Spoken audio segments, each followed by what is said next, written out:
See on viimane õppetund. Vaatame, kui palju korea keelt sa nüüd lugeda oskad. Sa õppisid kaashäälikud, su suukujundid. Ja täishäälikud, lihtsad jooned. Nüüd kiiredest. Loe iga sõna valjusti enne, kui ma seda ütlen. Kas oled valmis? Kas sa saad seda lugeda? 우유, Jah, see tähendab piima. Sa lugesid seda ise. Kas sa saad seda lugeda?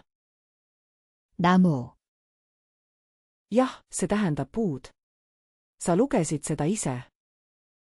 Kas sa saad seda lugeda? 가방, Jah, see tähendab kotti. Sa lugesid seda ise. Sa tegid seda. Mõni õppetund tagasi olid need lihtsalt kujundid. Nüüd loed sa korea keelt. Jätka.